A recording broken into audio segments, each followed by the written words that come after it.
اللہ کے کلام میں شفا ہے، اللہ کے کلام میں شفا ہے، قرآن کریم میں شفا موجود ہے، اس بات کا یقین کامل ہو۔ یہ نہیں کہ چلا ہے علاج کرنے تلوار لے کر کے اور اس کو دگدگا ہے، اس کو شبہ ہے کہ یہ تلوار کمزور ہے، ٹوٹ نہ جائے، نہ، بلکہ قرآن کی تلوار لے کے جب وہ کھڑا ہوا ہے تو یہ یقین رکھے کہ یہ تلوار بہت ہی کاٹ والی ہے، قرآن کے اندر ہر چیز کی شفا موجود ہے، اس کا پختہ یقین ہو اس کے اندر۔ اگر اس کے اندر خود شبہ میں رہے گا تو شیطان وہیں پر اس کو چت پلٹا دے گا اور پھر اسی کے اوپر سوار ہو جائے گا۔ نمبر 4،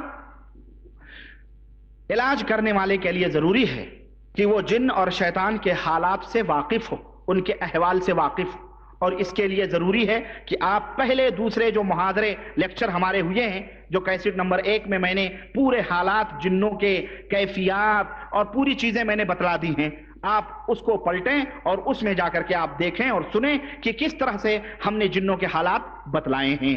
ان حالات کا وہ عالم ہو، جانکار ہو کہ یہ جنوں کے حالات ہوتے ہیں، اسے پتہ ہی نہیں دشمن کس پھیرے سے آئے گا، کس ڈگر، کس راستے سے آئے گا، کس سوراخ سے آئے گا، جنات کیا ہوتے ہیں، کیا آگ ہوتے ہیں کہ ہوا ہوتے ہیں کہ پانی ہوتے ہیں، کیا اسے خود پتہ نہیں کہ دشمن کس کیفیت اور کس حالات کا ہے، تو دشمن سے کیا لڑے گا وہ؟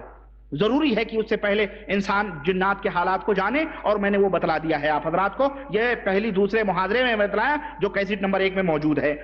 نمبر 5، اس علاج کرنے والے کو یہ بھی معلوم ہونا چاہیے کہ شیطان کن کن راستوں سے آدمی کے اوپر داخل ہوتا ہے، کیا کیا طریقے اور راستے ہیں، اور وہ راستے میں نے بتلا دیے ہیں آپ کو۔ اسی لیے دیکھیں، میں علاج میں اسی لیے ہمارے لیے اب آسانی ہو گئی، کیا ہم آپ کو فوری طور پہ کہتے ہیں کہ اب آپ مراجعہ کریں فلانے کیسٹ کی، فلانے محاضرے کو اپنے ذہن میں رکھیں کہ شیطان کن کن راستوں سے انسان کے دلوں کو فاسد کرتا ہے، برباد کرتا ہے، آپ اس کو سمجھ جائیں کہ یہ راستے۔ اسی لیے میں نے وہ تمام باتیں پہلے بتا دی ہیں تاکہ علاج بتانے میں ہمیں آسانی ہو، صرف آپ کو ہم ٹرانسفر کرتے رہیں کہ آپ فلاں موضوع دیکھیں، فلاں موضوع دیکھ کر کے آپ پتہ لگا لیں کہ کون کون راستے ہیں شیطان کے داخل ہونے کے۔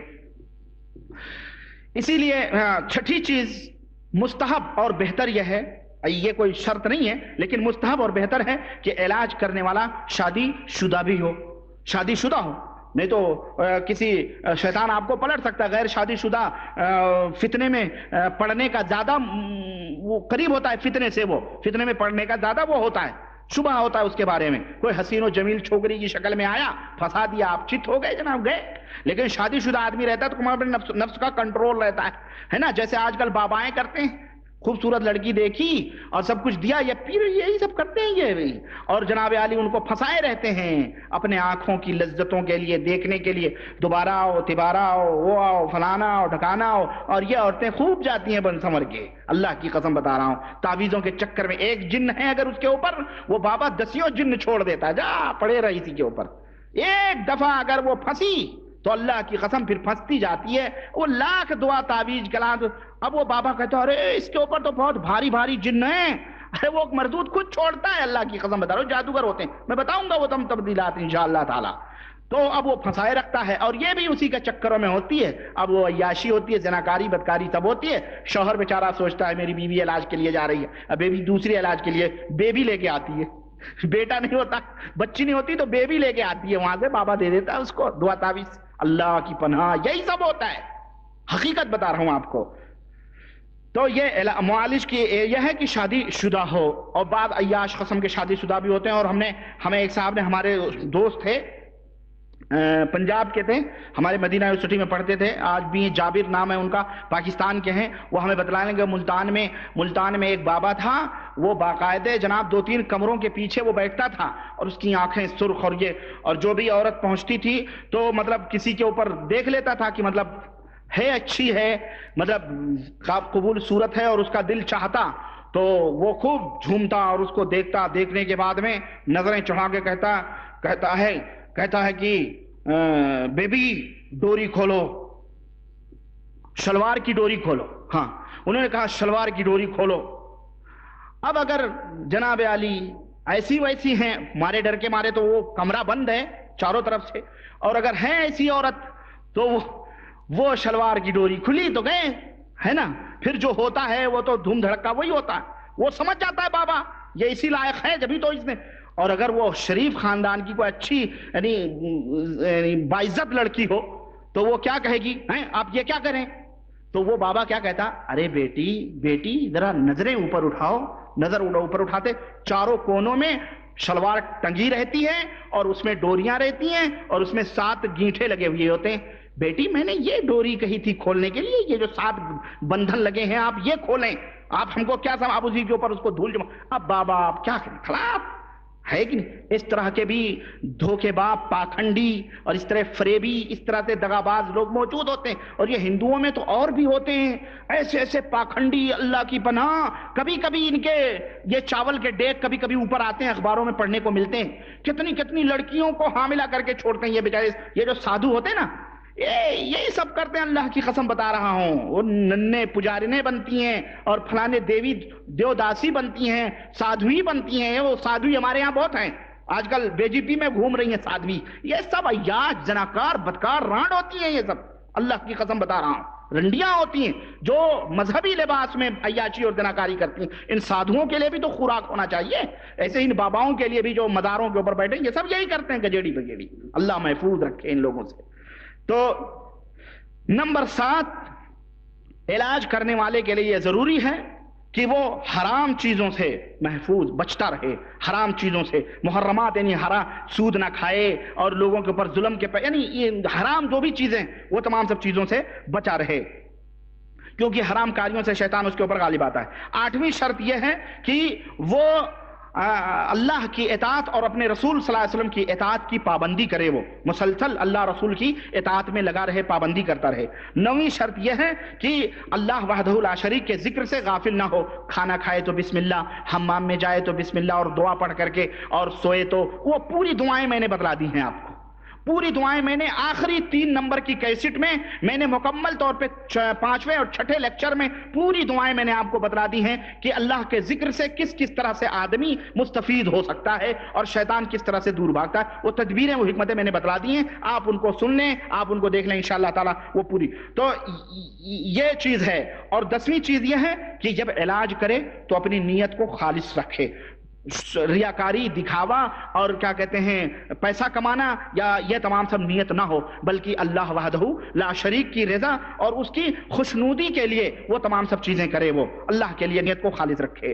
نمبر 11 شرط یہ ہے کہ جو دعائیں اور جو ذکر میں نے آپ حضرات کے سامنے پچھلے لیکچر میں اور پچھلے سے پچھلے لیکچر میں بیان کیے ہیں اور وہ کیسٹ نمبر 3 میں ہیں، آپ ان دعاؤں اور ان تدابیر اور حکمتوں کو بروئے کار لائیں اور ذہن میں رکھیں کہ کس طرح پیٹ کی حفاظت کرنی ہے، کس طرح زبان کی حفاظت کرنی ہے، کس طرح آنکھ کی حفاظت کرنی ہے، یہ اور کس طرح سے بسترے میں کھانے پینے، یعنی مختلف جو دعائیں ہیں جس طرح وہ تمام سب دعائیں کے ورد کرتے رہیں اور ذہن میں رکھیں. اور اس کی اور اللہ ہر مومن کو چاہیے، یہ تو ہر مومن کو چاہیے، لیکن جو علاج کرنے والا ہو خصوصی طور پر وہ کم از کم اتنا وہ احتیاط کرے، کیونکہ یہ وہ تدابیر ہیں، یہ وہ قلعے ہیں جن کو آپ پختہ رکھے رہو گے تو شیطان ان قلعوں کو توڑ کے آپ کے اندر نہیں آ سکتا ہے. تو میرے بھائی عاجز ہو جائے گا شیطان اس طرح سے. تو یہ علاج کرنے والے کی کچھ حالات اور کچھ شروط اور کچھ صفتیں تھیں جو میں نے آپ کے بیان کی. اب آگے انشاءاللہ تبارک تعالی اللہ کی توفیق سے علاج کرنے کا طریقہ اور اس طرح سے حلال علاج اور حرام علاج اور کچھ نمونے جناتوں کے آپ حضرات کے سامنے پیش کرنے کی میں کوشش کروں گا اگلے لیکچر میں. وقت چونکہ زیادہ ہو چکا ہے اس لیے ہم آپ حضرات سے اجازت چاہتے ہیں اور اللہ وحدہ لا شریک سے دعا کرتے ہیں کہ اللہ تبارک تعالی ہمیں اور آپ کو نیک عمل کرنے کی توفیق عطا فرمائے اور ہم سب کو کتاب و سنت پہ چلنے کی توفیق عطا فرمائے. آمین یا رب العالمین. وصلی اللہ علی نبینا محمد وعلی آلہ وصحبہ اجمعین. اور سوالات اور جوابات. السلام علیکم ورحمۃ اللہ وبرکاتہ.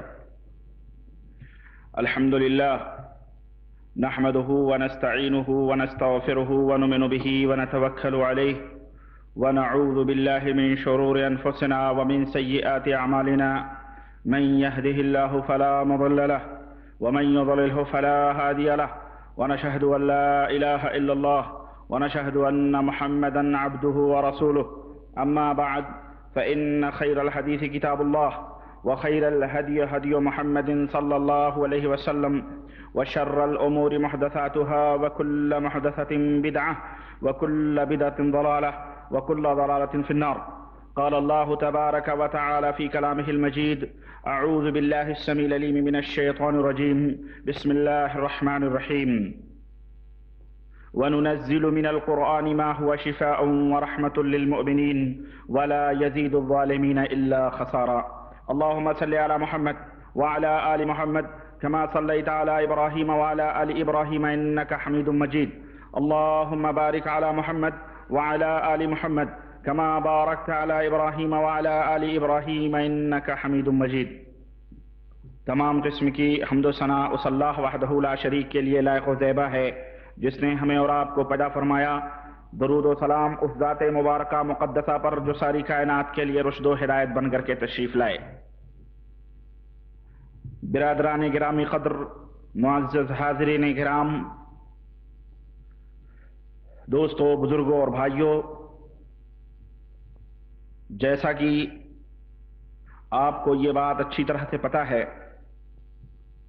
کہ جنات کی حقیقت اور اس کا علاج، اس موضوع کے اوپر مسلسل محاضرے، لیکچرز آپ سن رہے ہیں. آج میں مناسب سمجھتا ہوں کہ یہ نشست، یہ مجلس اس موضوع کی آخری کڑی ہو جائے، اور میں مناسب سمجھتا ہوں کہ آج میں علاج اور معالجے کے تعلق سے مکمل اپنی بات پوری کر دوں. اس کے بعد اللہ کی توفیق سے اللہ نے زندگی بخشی، صحت بخشی، تو جادو کی حقیقت اور جادوگروں کی پہچان اور جادو کے مکمل اس کی معلومات اور تفصیلات اور اس کا علاج اور نظر بد جو لگتی ہے، نظر جیسے لگتی ہے، یہ تمام سب تفصیلات انشاءاللہ ہم پھر دوسری نشست میں اللہ نے توفیق دی تو رکھنے کی کوشش کریں گے. میں نے آپ حضرات کے سامنے علاج اور معالجے کے تعلق سے کچھ باتیں رکھی تھیں، اور معالج یعنی علاج کرنے والے کے کچھ صفات اور کچھ گن آپ حضرات کے سامنے ہم نے رکھے تھے.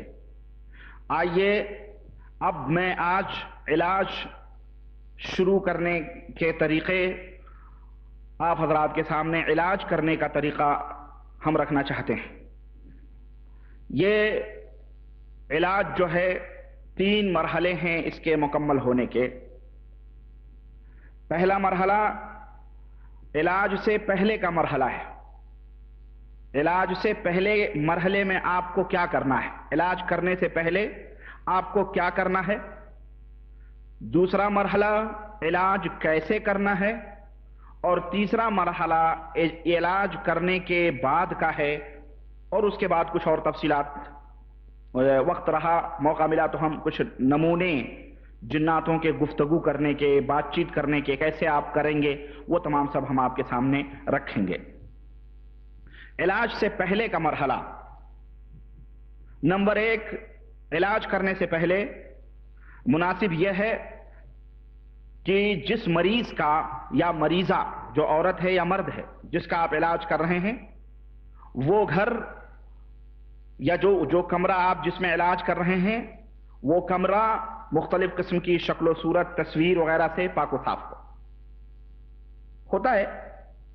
ہمارے یہاں لوگ گھروں کے اندر اپنے دادا کی تصویریں، اپنے ابا کی تصویریں، فلانے کی تصویریں، اور بعض ہم نے گھر تو ایسے دیکھے ہیں کہ کرکٹ والوں کی تصویریں، اور بعض مسلمان ایسے بھی بد نصیب اور بدبخت ہیں، اللہ انہیں ہدایت دے، کہ رنڈیوں، کجڑوں، کھسڑوں کی تصویریں لگا کے رکھتے ہیں. یہ فلانے ہیرو کی، یہ فلانے ہیروین کی، یہ فلانے کی. یہ تمام سب تصویریں یہ مسلمانوں کے گھروں کی علامت اور نشانی نہیں. یہ کرکٹر، یہ کھنجڑے کھسرے جن کو ہم ہیرو ہیروئنوں کا نام دیا ہوا ہم نے، اور یہ اور وہ. بعض لوگ ایسے بھی ہوتے ہیں کہ مثلا آپ لوگ سعودیہ میں رہتے ہیں کہ بچی کی تصویر آئی، بچے کی تصویر آئی تو باقاعدہ ٹیبل سرحانے رکھ کر کے اور فریم میں رکھ کے اس کو رکھتے ہیں. نعوذ باللہ، یہ تمام سب مومنوں کی شان نہیں ہوتی ہے بھائی، سمجھ رہے ہیں؟ تو ان تمام سب چیزوں سے گھر کو پاک و صاف کر دیا جائے. علاج سے پہلے کا مرحلہ میں آپ کو بتا رہا ہوں، کیوں آپ دشمن کا علاج کرنے جا رہے ہیں، دشمن سے لڑنے جا رہے ہیں، تو اس سے پہلے آپ یہ تمام سب چیزیں گھروں سے نکال دیں، پاک و صاف کر دیں، تاکہ ملائکہ اور فرشتوں کے داخل ہونے کی فضا سازگار ہو جائے، مکمل ہو جائے. کیوں؟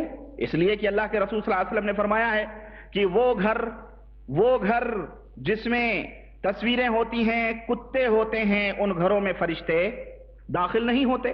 اب ظاہر ہے جن گھروں میں تصویریں ہیں ان گھروں میں فرشتے نہیں آئیں گے. اب وہ فرشتے مختلف قسم کے بھی ہوتے ہیں, آپ کی حفاظت کے فرشتے ہوتے ہیں, روزی لانے والے فرشتے ہوتے ہیں, اسی طرح سے اللہ تبارک و تعالیٰ یعنی مختلف طریقے سے مختلف فرشتوں کو مقرر کرتا ہے, وہ بھی فرشتے ہوتے ہیں.